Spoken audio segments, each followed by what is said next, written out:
Welcome to this special edition of the Chiefs. With me right now are Ami Pamintuan, Philippine Star, and Lucy Cruz Valdez of News 5. Ladies, Hello. welcome. Hi, good evening. Gentleman. Wala tayong kasamang isang gentleman. Oo nga. Basang sisiw siya. Nabasahan ko Nabaha. lang. Oo nga. Talaga? Ano? Ang lakas. Okay. Lakas. Yes. Talagang Okay. tagilan na tayo. Ami, anong balita? Anong tinitingnan niyo dyan? Puro bad news eh. On the economic front, it's really bad. We'll find out later how bad it is kung sa tingin ng mga analyst natin. And of course, tuloy pa yung bad news sa PhilHealth. Yan ang mga Talagang the economy is really a big thing right now. So it dropped by 16% year on year. That's for the second quarter. And then if you take the entire first half, that's a drop by 9%, if I'm not mistaken, for the first half of the year. Yes. It's the worst. It's the worst recession. No? Ang ginamit na word ng analyst, crash landed. Talaga. Kaya naka-quarantine pa yata tayo na nanonood pa rin ng Netflix. Anyway, nag-crash lang daw ang ating economy, and I think it's going to impact on our response to the pandemic. Mas malala pa sa 1981 recession eh. No? Panahon ni Marcos. And the lowest in 3 decades, no? Yes. And the lowest in Southeast Asia. Ayun. Yung ba yung pasa natin ngayon Indonesia? That's another. Yun, kaya nga, another bad news. Puro nga masasama. Well, there is some good news. There is some good news, not on this front, but at least kahapon pinag-uusapan natin the Filipinos who were missing in Beirut. They're all accounted for. It looks like everybody's shaken up. Obviously, there's no way to escape what happened. But it looks like other than the two who died in injury, the injuries seem to be relatively minor. Certainly not as bad as one would have thought. We're within 1 kilometer of that blast. Yes, true. Well, at least it's no one is beyond curing, no? Yung injuries nila, while really severe, at least, diba, they're being treated, and although some of them have expressed the desire to come home. I'm not sure now with this news about the 16% drop in GDP year on year. I mean, baka mas malala pang hinaharap nila rito. Let's ask our guests. Sige.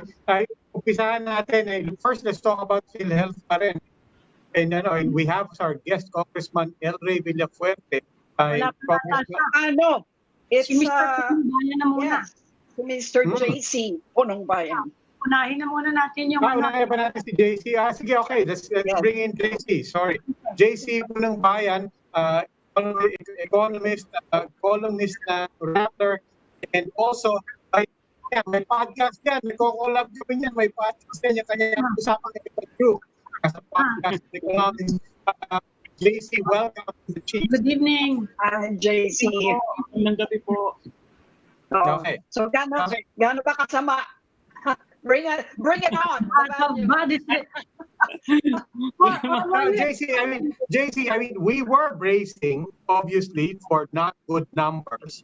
But last week, the BSP Governor Ben Jokno was sort of flagging already. Now, if it's between 10 to 15 to 16, medyo okay na siguro yun, basta hindi umabot ng 20%. But what was that? Was this what you were expecting? Well, to be honest, actually, I expected it to be worse. Pero relative to sa mga projections, for example, by the Bangko Sentral, initially they expected 5.7 to 6.7 decrease. Samantalang yung po sinasabi as much as 18%. It appears na mas malapit dun sa mas malala. So 16.5% is the worst actually since the records began after World War II. Kasi tandaan po natin na yung tulad po nung nabanggit kanina ay before this we had the economic crisis during the martial law years. We experienced 9 consecutive quarters of negative growth. lumiit po yung ekonomiya natin for 9 consecutive quarters na magkakasunod simula nung 1983 hanggang 1985. So that used to be the worst.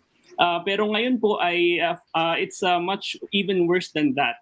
So we have a new record, we have a new worst post-war recession. Okay, now JC, of course, to be fair, the big context for everybody is COVID. The big context for everybody is lockdown. We know the dilemma for public health. We know the dilemma for our government leaders as well. But how much of the damage would you say was avoidable and within our control, and how much of it, in fairness, can really be attributed to an inevitable recession? Yes, Sir Robbie. So I used to think that it is inevitable because as we've seen in many other countries, mukha po talagang naging inevitable in their cases. Pero in our case, for example, you have to look only at the experience of Vietnam.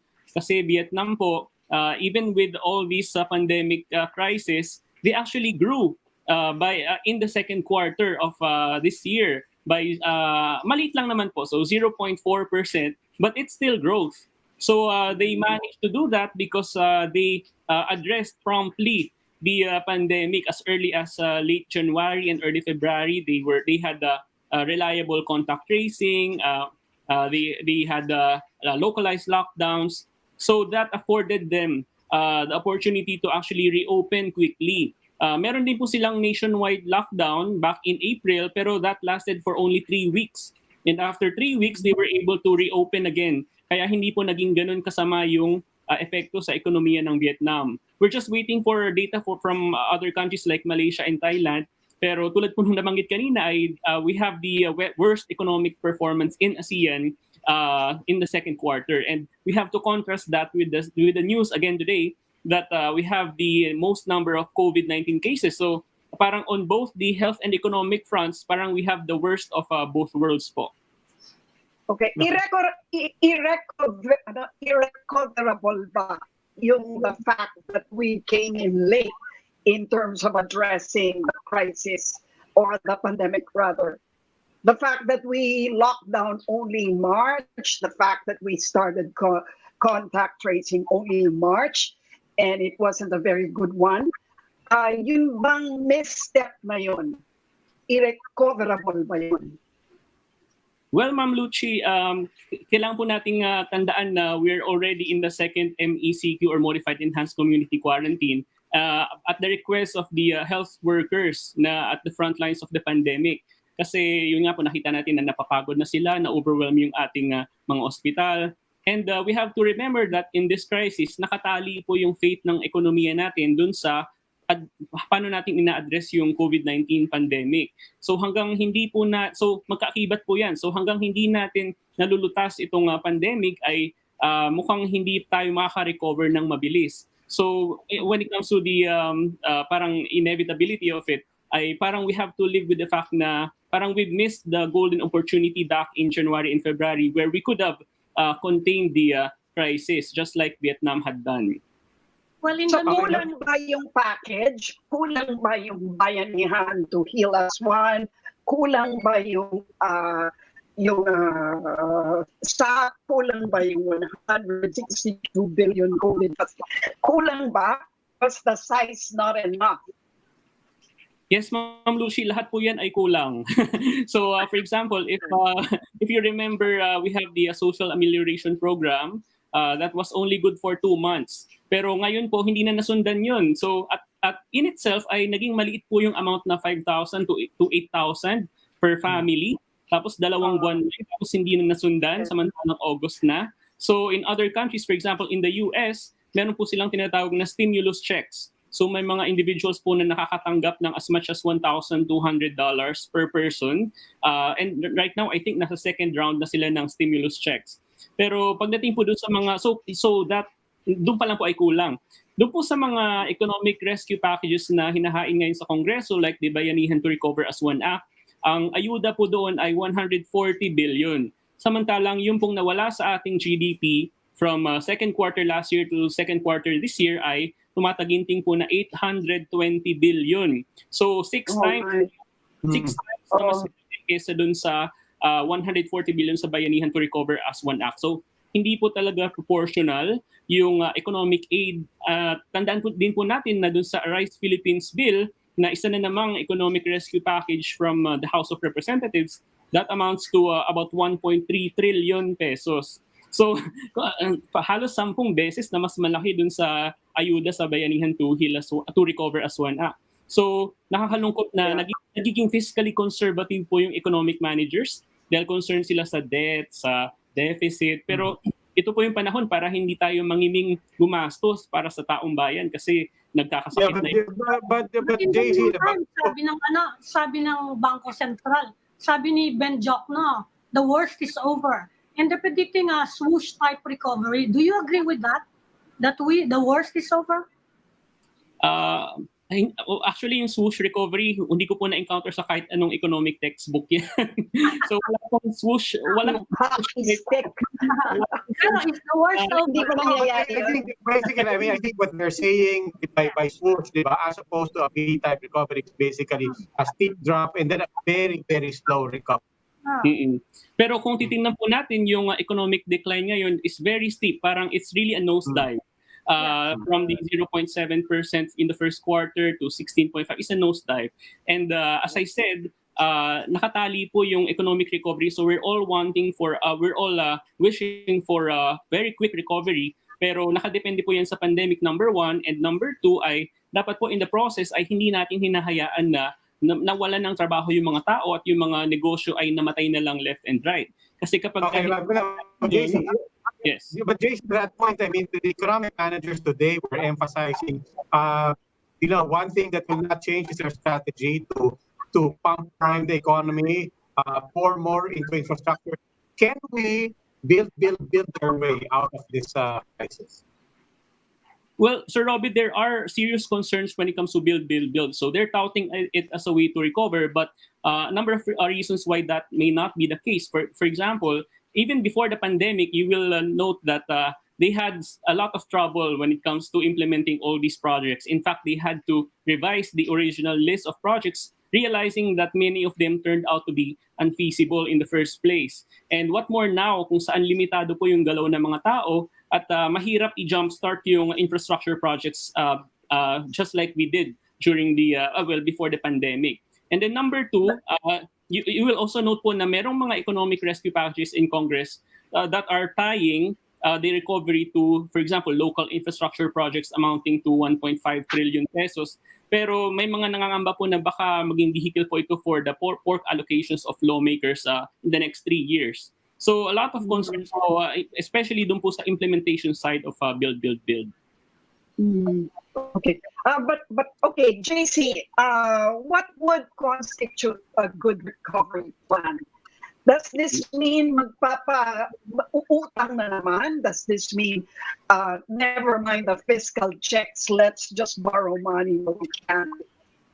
Yes, Ma'am Lucy. So for the longest time, the economic managers have been touting that we have good macroeconomic fundamentals, we have good credit ratings, pero bakit hindi po natin ginagamit or nile-leverage yung ganong klaseng good fundamentals right now kung saan kailangan po ng pera ng gobyerno? And from what we're seeing is that kulang talaga yung ayuda. So hindi naman po masamang umutang actually. Alam natin yan from everyday experience, and the same goes for government, especially in the middle of a crisis kung saan kailangan po nating isalba yung mga tao. Kasi later on, kapag may vaccine na, safe nang lumabas, for example, ay baka wala ng mga negosyo o mahirapan yung mga tao na bumalik sa kanilang trabaho. So prioritize the health crisis first above anything else.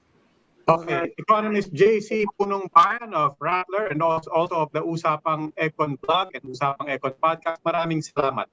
Thank you. Thank you. We'll need to take a break. Please stay right there. The Chiefs will be right back.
Welcome back to the Chiefs, and now we continue our conversation on the economic impact of this pandemic, and we'd like to welcome our next guest, Deputy Speaker LRay Villafuerte of Camarines Sur. They passed the Bayanihan 2 Act last night on second reading. Welcome to the Chiefs, Congressman. Good evening, Robbie and Lucy po. Yes, good Good evening. evening, sir. Good Yes, evening, sir. Formality na lang yung third reading nun, ano? So it's really good as passed the Bayanihan to recover as one act. Sabi ni Secretary Carlos Dominguez today, kailangan daw, well, he was actually reiterating a position na kailangan, kung ano man yung maipasa sa Bayanihan, kailangan may pondo at mukhang nauubusan na tayo ng pondo. Ano po yung masasabi nyo doon? It Well, has to be yung affordable now. Well, the Senate and the DOF were planning to pass 140 billion. Sa Congress, we chose to pass a higher amount, which is 162 billion. Because we feel na, in fact, kulang na nga yung 140, kulang na yung 162. So we feel that, I think additional 22 billion, kaya po yan na makahanap ang gobyerno. Dahil, you know, while other countries are increasing their budget deficit, borrowing money, I think dapat ang Philippines rin ay kailangan to spend more to stimulate the economy. For your info po, Congress has passed two stimulus bills. Yung CHIEFS Act, which is 1.5 trillion, then yung ARISE, which is 1.3 trillion. I was listening to the interview earlier dun sa guest nyo po. The best stimulus talaga is infrastructure. Why? If you will look at the Asian financial crisis, World War I, World War II, the New Deal, lahat po yan pinag-aralan ko, Marshall Plan. The economy, they bounce back the economy because of infrastructure. So we believe kailangan infrastructure talaga because ang multiplier effect niyan times 3.5. So if you spend 1.5 trillion, times 3.5 ang multiplier effect over 5 trillion. However, yung Bayanihan kasi, we don't consider this a stimulus. Para sa amin, this is only a stopgap measure until December. If you will look at the bill we passed, this will only be effective until December. So meaning, the 162 billion has to be obligated and spent by December. And by that time, we would have already passed the 2021 budget. Okay. Dun lang sa point about bill. I mean, this was something that JC Punongbayan and some economists have been pointing to.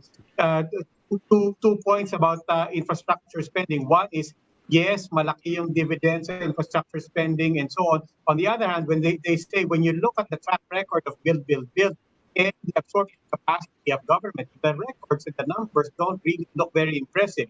And they're saying, if in normal times we're underspending for build, what more in this time of lockdowns and crisis? May kasi misconception sa build.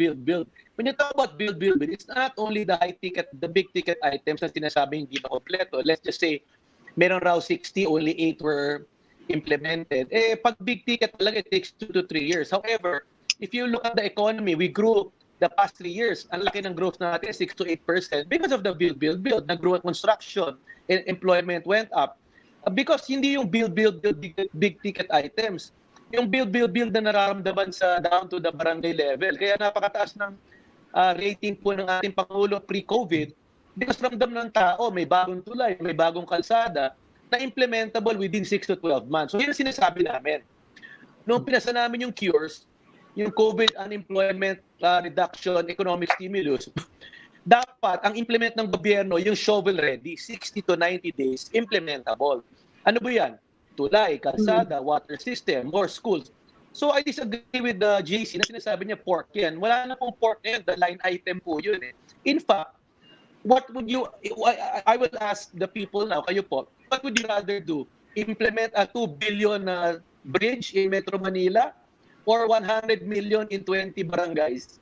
So what I'm saying is, dapat yung nag-trickle down na infrastructure.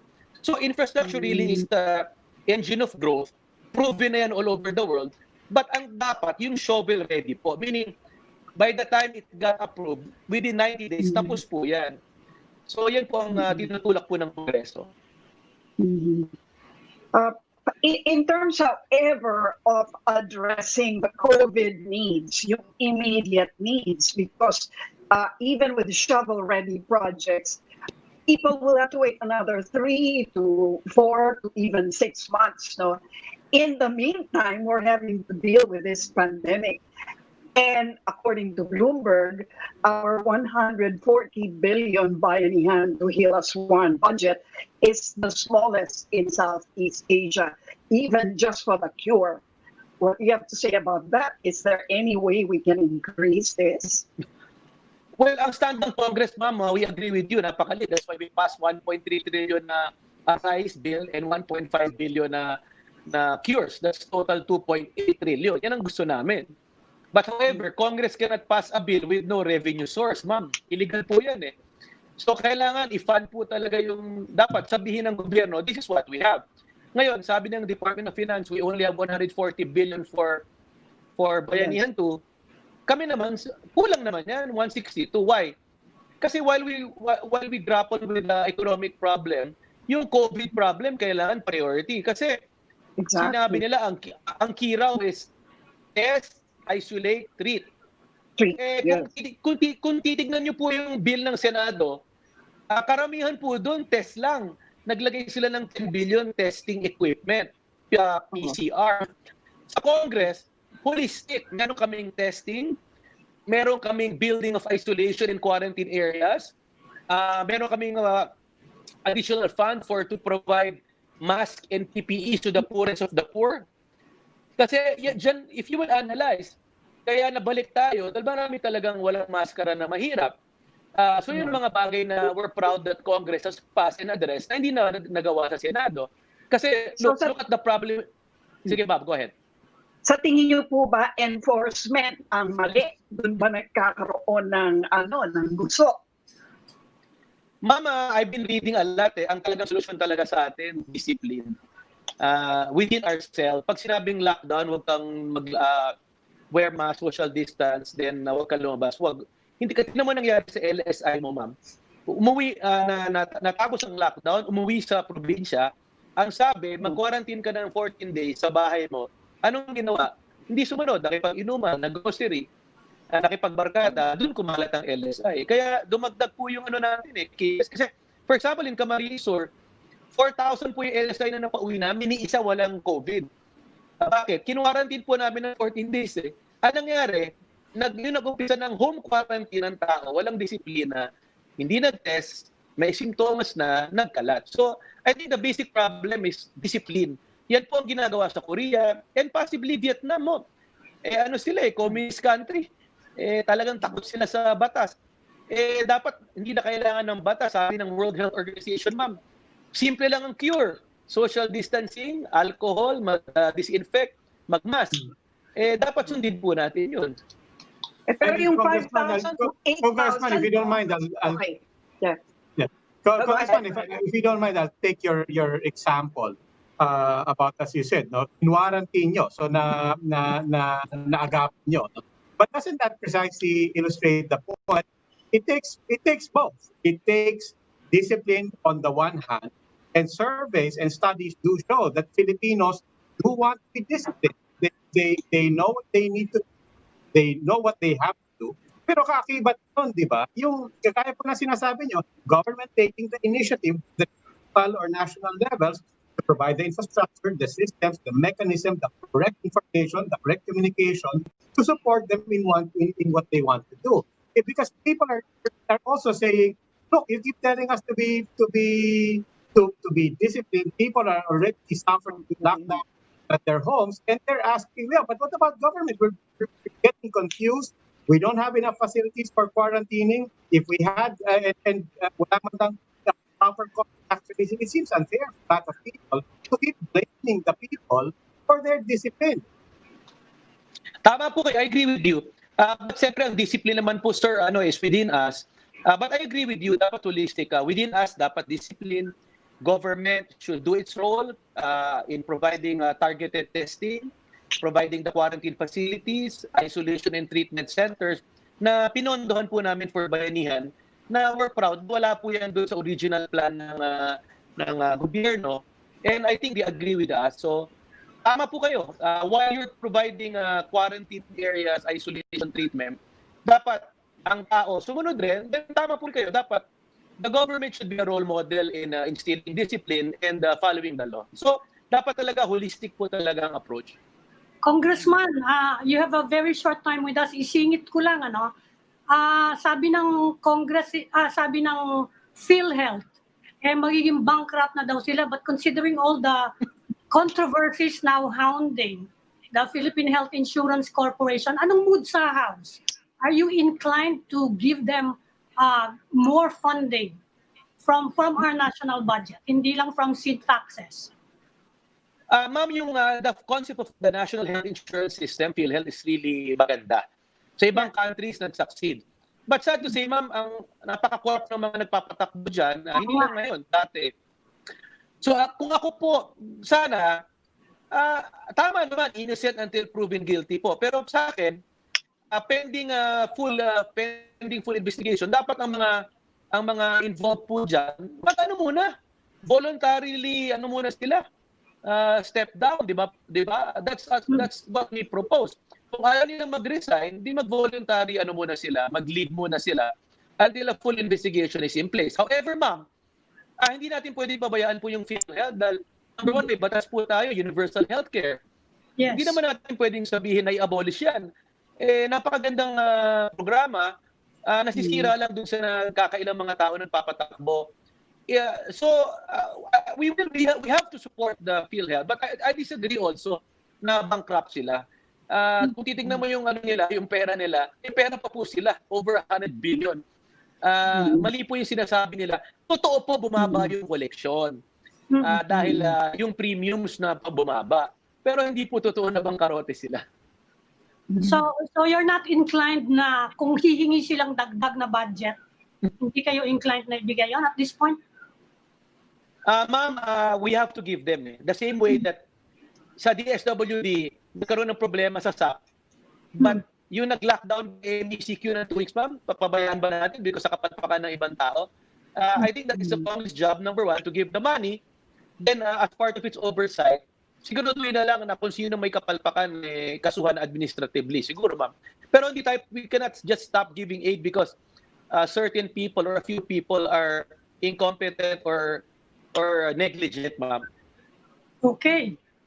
Deputy Speaker LRay Villafuerte of Camarines Sur. At alam po namin nagmamadali kayo. Thank you for giving time to us. Thank you for joining the Chiefs. Good evening. Thank you. Po. Sayang, ma'am. Thank you, sir. Salamat po. Thank you. Salamat. Thank you. And now we'd like to bring in our next guest. We'd like to welcome Commissioner Greco Belgica of the Presidential Anti-Corruption Commission. Good evening po, Commissioner. Good evening, sir. Hi, Commissioner. Hi, ma'am. I'm good to see you po. Yeah, naumpisahan na po natin yung PhilHealth topic. You've finished your initial probe of a different controversy actually. Yung an earlier controversy, and you've recommended the possible indictment or sabi nyo kung pwedeng dismissal of 36 PhilHealth officials. Ano po yung latest ngayon doon? You've submitted already to Malacanang. Ano po yung bago? Kanina ho, tinatapos namin yung i-file namin sa Ombudsman. So probably we'll file this on Monday. Tapos early next week matapos po, bukas we'll have a special en banc session to discuss the case and the evidences and the next steps. And then also yesterday, we have organized a special audit team na po together with the NBI, kinuha ko na po ang NBI, para magsimula na rin po ng investigasyon sa regional level. Kasi po ang bulk ng pera na lumalabas from PhilHealth na kinokorrupt, doon po talaga sa regional level. So meron fragmented kasi sila parang iba-ibang teritoryo nila per region. So yung sistema nila, which is an IT system that does not have a validation mechanism to check the itong mga billing na at claims na kinukuha ng ospital sa kanila, andun po ang transaction nila. So parang yung ospital papadala sa kanila ng claims tapos wala namang validation mechanism. So si manager pagbabayarin naman si PhilHealth, tapos kukunin yung kanyang parte. And that has cost the government over 154 billion pesos conservatively, according to COA, and around 2 billion pesos a month po. So yan po ang priority natin. Ma-plug kagad yung sistemang yan by changing the internet technology solution na hawak na naman po nila, na meron ang dami yung offer sa kanila na no cost to government para mapalitan yung sistema nilang fragmented. Yun talaga ang priority dyan. Then next, yun na pong pagpapahuli na natin, pagpakakaso at pagpapakulong dun sa mga nakinabang po siya na opisyal at mga ospital. So, nag-expand na rin yung probe nyo sa ongoing, kasi iniimbestigahan ngayon ng Senate saka ng House. So, nag-investigate na rin kayo in this latest allegations. Nauna ho kami. August po kami last year, if you remember, doon po, ako actually doon ako akong pasok dahil yung pinatawag sila sa Senado, tapos dinismiss sila lahat ng Pangulo, yung buong board. Doon po, so August yun, tapos pumasok yung pandemic, so nagkaroon naman silang controversy sa test kits. Tapos I'm saying, are you also talking to Mr. Torson Kit? Siya yung bago ngayon eh. Hindi ko siya kinausap ang personal after nitong lumabas siya. Nakausap ko lang po siya noong text. One time, tinanong ko kung siya ba yung nag-resign. Pero hindi na ako naman nakapag-usap. Pati nabasa ko rin yung statement niya na inutusan siya ni General Morales makipag-usap sa akin allegedly, na hindi naman po nangyari. Dahil hindi ko tulutan yun sa opisina ko. But in the meantime, sir, clarify ko lang po yung proseso, no? As certainly as far as the commission is concerned. Ano po ba ang kinatatayuan na? Ano ba tinitindigan natin when we say we might commend the filing of charges against these officials, especially with respect to ongoing COA and forensic medyo breaking po kayo, sir, pero parang tinatanong niyo yung proseso sa commission, paano kami mag-file ng charges. Ang una po namin pinupuntahan, sinasabihin po namin na aming report sa Pangulo for yung mga recommendation namin, kasama doon po kasi as to the administrative part of the case. And then we go ahead and file the case for the criminal aspect, doon naman po sa ombudsman. So pagkatapos po namin imbestigahan, ganun po. Commissioner, ano bang ini-investigate ninyo? Yung 154 billion last year involving the dialysis centers, overpayments noon, or yung ngayon na 15 billion na nawala since January? Kasi parang magkaiba yun eh, di ba? Yung 154 billion po ang aming concern. Pero basically po kasi, ang PhilHealth, yung PhilHealth scam na yan, isa lang ang tagas yan or isa lang pinagmumunan po ng tagas yan. Yun yung, again, the IT system that has no validation mechanism. Kaya yung mga hospitals, padala ng claims, tapos hindi naman binavalidate ng management at ng IT system. Kaya pinagbabayad na lang si PhilHealth basta-basta.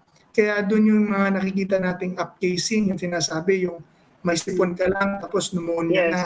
All case rate, yes. Tapos yung ghost patients, yun po yun. Dahil nga po, para bang kahit na lang isubo ng ospital, dadala ng management sa pag-withdraw naman ng management kasi nga nandun na po ang transaction. It's as simple as, kunyari po nag-Facebook tayo, di ba? Pagka hinihingi tayo ng password, kasi binavalidate yung system kung tayo talaga yung nagla-login. In the same way na ang sistema po dapat sa claims nila, ganun din. Dapat i-validate kung tama yung sinisingil ng ospital or nung mga kliyente. Okay, saan pumapasok yung corruption? Kasi sa explanation nyo, parang it's a system error or a system defect inefficiency. or a weakness. Yeah, it's not necessarily a corruption case. Ay, hindi po. It's not a corrupt system. So, anong difference? No. I Yung mean- sistema pong yun, sinadya yun. Yun ang basa namin dito kasi decades na yan eh. They put in a weak, a fragmented system. Hindi ang IT po kasi hindi fragmented yan. It's always a whole. Pag trinit yan, dapat synchronize ang data ang system. Pero yung kanila, fragment nila para hiwa-hiwalay. So, sinadya po yan para nga yung claims hindi na para po yung claims hindi na check. Pangalawa, kunyari ako po, ito yung concrete example po. Merong 10-bed hospital na reported ng COA, 10-bed capacity hospital na yearly tumatanggap sa kanila ng 147 to 200 million pesos a year na claims. I mean, a 10-bed capacity hospital, saan ilalagay yung mga pasyente doon na gagamutin mo para umabot ka ng ganung claim? So, pagka naka-claim ka na ng, let's say, 200 million, naghahatian na po sila doon. Nandun na po yun. Nagpapayaran sila sa restaurant. Yun. Ano po ang corruption?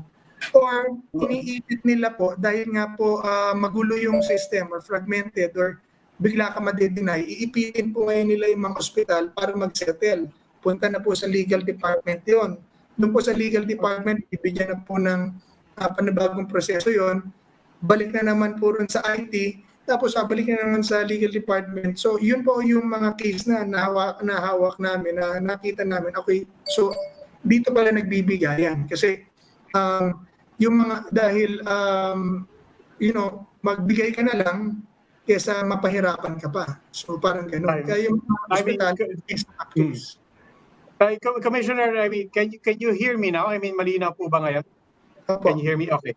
Ulitin ko lang po yung tanong ko kanina because although I appreciate your explanation about the process for filing charges, yung ninarrate nyo ngayon just reminded me again of what I really wanted to ask. The question was not so much the process as, alam mo, ito pong kinuwento nyo, no? Yung mga nagbabayaran sa restaurant and so on. Ano po yung tinitindigan nyo? Is this your findings ng commission? Is this based on what the whistleblower is saying? Or is this based on COA audits? Tatlo po yan. Tiningnan po namin ng COA audit. Tiningnan po namin yung mga report sa amin at tinimbestigahan po namin. Pinasagot namin sila. Tapos po, tiningnan din po namin yung mga sumbong sa amin. And then, so halimbawa po, yung kinuwento nyo na nagbabayaran sa restaurant, of all of those methodologies that you mentioned, saan po nanggaling yung anecdote na yun? Halimbawa, yung nagbabayaran sa restaurant, did that come from the whistleblowers? Is that the COA report? Or is that part of what you say you investigated as the commission? To which agency or entity or personality would you attribute yung kwento nyo pong yun? For example, that's one example. Yung bayaran po sa restaurant, sumbong po sa amin ng isang biktima yon. Yung bayaran sa doon daw siya nagbayad. That specific example. So, I hope I was there to conduct an entrapment operation pero hindi na po umabot yon. Kaya po siya nagsumbong sa amin dahil nasobrahan na po siya. At saka parang nasobrahan na siya inipit, sobrang na hinihingi. At magsasara ng hospital niya because of this. So, nag-confess siya sa amin. Commissioner, Actually, ang sabi ni Torson Montesquite, widespread corruption daw sa PhilHealth and he's attributing it to a mafia or a syndicate. So you've been conducting your investigation for several months now. Do you agree with this assessment? Tama ba yun? Ako personally, ma'am, yung word na mafia is quite abused. Parang I do not believe na merong isang malaking mafia syndicate dyan na nagpapatakbo ng lahat. Because yung structure na organization ng PhilHealth, hindi siya yung isang centralized structure. Meron na pwede mong patakbuhin na parang mafia style. Kasi require po yun ng isang mafia organization, yung structure. Ang PhilHealth po broken down sa regions eh. So pati yung release ng pera at mga transaction is done in the region. So kung meron man mga connivance dyan na nagiging mafia, it's broken in the region. So meron sila mga kanya-kanyang mga quote-unquote mafia sa regions. Tapos dito naman sa national government, iba naman po ang case dito kung mayroong quote-unquote na mafia po dyan, but it's really more of a connivance and conspiracy of criminal-minded people kung paano nila i-squeeze out ang pera sa gobyerno. Dahil dito naman po sa national government, siguro ang office ng PhilHealth, siguro ang pinagkakaperahan nila dyan na nakikita namin, yung mga bidding, ito yung mga binibili na 2 billion pesos na mga IT equipments, yung mga computers na sobrang outrageous, and yung mga cases po ina-reglo nila. Kasi one fact sa PhilHealth po, kaya po tumagal ng ganyan ang corruption, wala pong nakasuhan yung ahensyang yan na naisang pa man lang sa ombudsman. Lahat po na ikinaso ng mga legal nila sa region, pagdating sa taas na didismiss o whitewash. So walang napaparusahan talaga, kaya yung mga tao are still there. Yun. But you agree na widespread siya. And how high does it go? How high does it go, yung corruption? Ang sa amin po, dito sa 36 namin, meron kami mga iniimbestigahan dito na nasa board level, tapos meron ding execom level, tapos meron din pong regional level. So yung regional levels po kasi are mid-managers na po yan, mid-level managers na po yan. Hindi rin mababa. Commissioner, anong masasabi mo that what can you say about the fact that the president has already said that he still trusts CEO Morales? Number one, the president knows best. He does still trust Mr. General Morales. Kasi gano'n naman po talaga ang trabaho namin sa Pangulo ever since lahat ng kaso nilala namin dyan. Ang hinahanap ng Pangulo is ebidensya. So, yun naman po ang trabaho namin is to prepare the evidence, do the investigation, and submit to him a complete, solid report na totoo. Boss, pagka may sisibakin, boss, totoo na nag-participate ito dahil ito ang ginawa niya. So, yun po ang trabaho namin na dadalhin sa kanya. So, until he sees that for himself, hindi ko magsasabi na sisibakin yan. Okay, but Commissioner, short of sibakin, as far as the Commission is concerned, ano pong direksyon nyo in your investigations with respect specifically to PhilHealth President and CEO Ricardo Morales? Are you still investigating him? You mentioned it was as high as the board, as high as the Comm. On the other hand, the President says he vouches, he believes still in the integrity of Mr. Morales. So where does that put the direction of your investigation with regards to Mr. Morales? Ang standing order naman po sa amin is do your job, investigate, file charges, and bring me the evidence. So, ang trust naman ng Pangulo ends pagka nakitaan kanya ng talagang ebidensya. So, yun po ang trabaho namin. In fact, yung iniimbestigahan po namin si General Morales, and he knows that dahil pinadala po namin ng subpoena yan at sumasagot siya. So yes, meron siya investigations namin. Hindi ho dahil sinabi ni Presidente na I still trust him, tapos sinabihan naman kami na tigil niyan. Wala akong ganun. Gawin niyo ang trabaho niyo, yun ang order sa amin. And without prejudice, sir, to how you're gonna conduct the investigation moving forward, nabanggit kanina ni Luchi, that the problems that are coming out in Congress really fall under two categories. There's mismanagement and inefficiency in the system, and then there is corruption. At the rate things are going and the information is coming out, where would you put your question under which category with respect to Mr. Morales? Is he tending to fall under your questions regarding corruption or in your concerns regarding the system and inefficiency? Parehas po, no? Number one, obvious na systemic flaw. Pangalawa, of course, within the ambit of 3019, Anti-Graft and Corrupt Practices Act.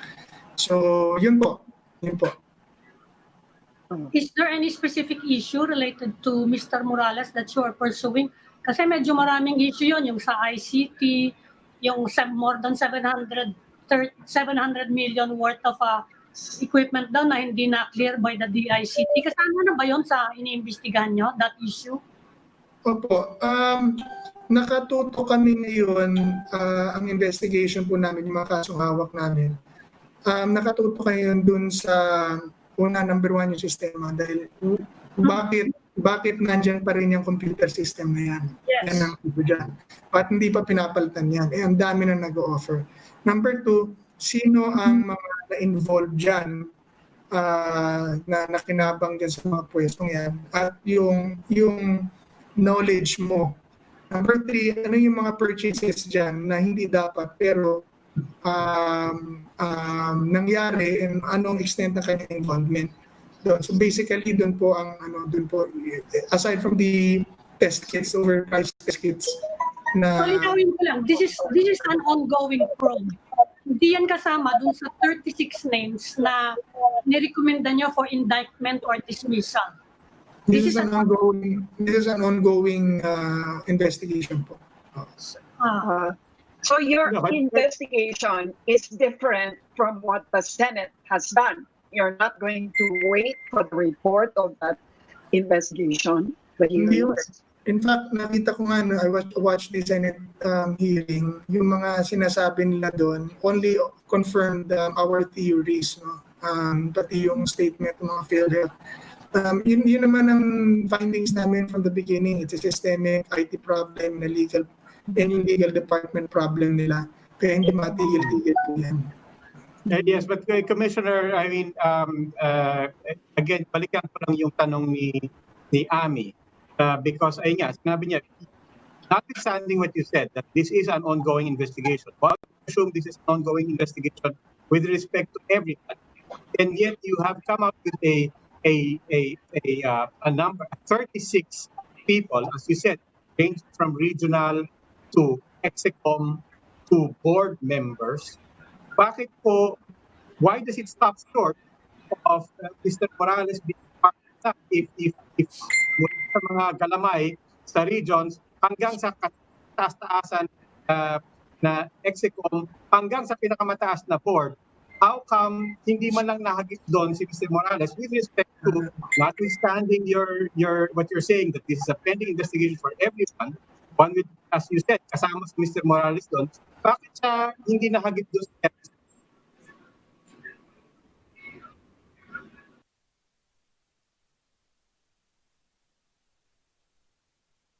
Mr. Belka? Yeah. Oh, ayan, bumalik na. Mr. Belka, Sorry. Napansin pala ako. Oo. Medyo narinig ko yung bulk ng question ni Sir. Hindi po. Ang sabi ko kanina, si General Morales is under investigation. So our investigation did not stop on him or with him.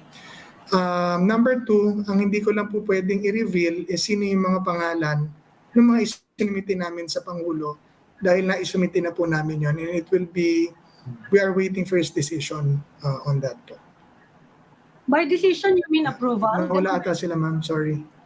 By decision of the President, you mean his approval o tinitignan lang niya yung report ninyo? Do you need his Ma'am Lucy? approval to file charges? Yeah, nawala po ata sila. Ayan. Hindi Ayan. niyo ako narinig, Mr. Belka? Hindi po, ma'am. Sir, ako, naririnig niyo po ako? Ngayon po, naririnig na kita. Nawala po kayo.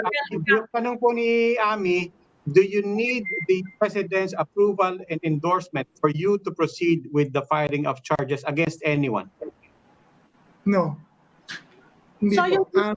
Ang approval na ang recommendation po namin ang ina-approvean ng Pangulo. Pero kung sino po ang iimbestigahan namin, hindi po kami humihingi ng paalam sa Pangulo dahil ang utos niya po sa amin, iimbestigahan ang lahat ng mga magkakaroon ng corruption case or allegation.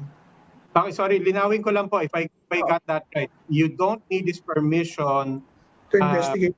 investigate, but you need his But you approval submit a to actually file charges.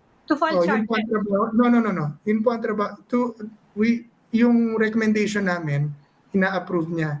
Pero Okay. ang investigation namin, pagkabigay po namin sa Pangulo, pinadadala na po namin kagad sa Ombudsman.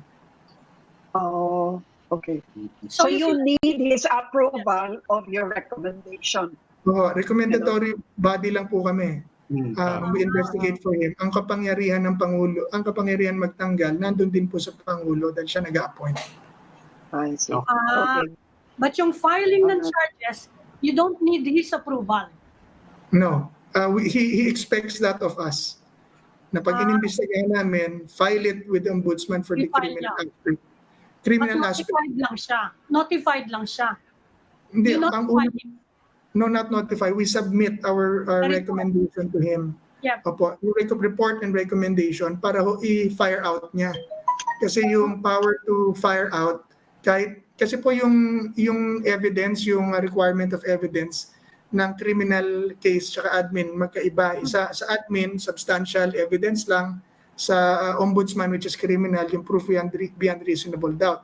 So pag sinasubmit po namin sa Pangulo, pwede na niyang at once, yung substantial evidence lang, sibakin yung, o i-let go yung official. So wala nang trabaho. Pero para makulong, dun po dapat sa ombudsman dalhin yun para itry. Okay. I Last see. na lang. Legal na evidence. Example po. Are you planning to invite Mr. Torson Keith or the Vice President who resigned today? Yeah. Invite sila? Opo, in fact, there was a time nung lumabas yung pangalan ni Thorson Keith, pinahanap ko na po kaagad siya. Kaso lang hindi ho siya nag-reply kaagad. So, and then I saw na nakikipag-usap na pala siya sa Senate, ganyan. Pero sabi ko, mag-usap tayo para malaman ko ano ba talaga yung kasong hawak mo. But then, yung kasong hawak niya, binigay na po niya sa Senate basically. So, we are just requesting dun sa mga ebidensya na meron siya. Okay. Okay. Commissioner Greco Belgica of the Presidential Anti-Corruption Commission, thank you for joining us. Salamat po ng Maraming marami. salamat, Commissioner. Salamat po. Thank you, sir. Thank you, ma'am. Salamat. And that will be all for this edition of the Chiefs. We hope what was discussed here will keep the conversation going. I'm Ami Pamintuan of the Philippine Star. I'm Lucy Cruz Valdez of News 5. I'm Robbie Alampay, and we are One News.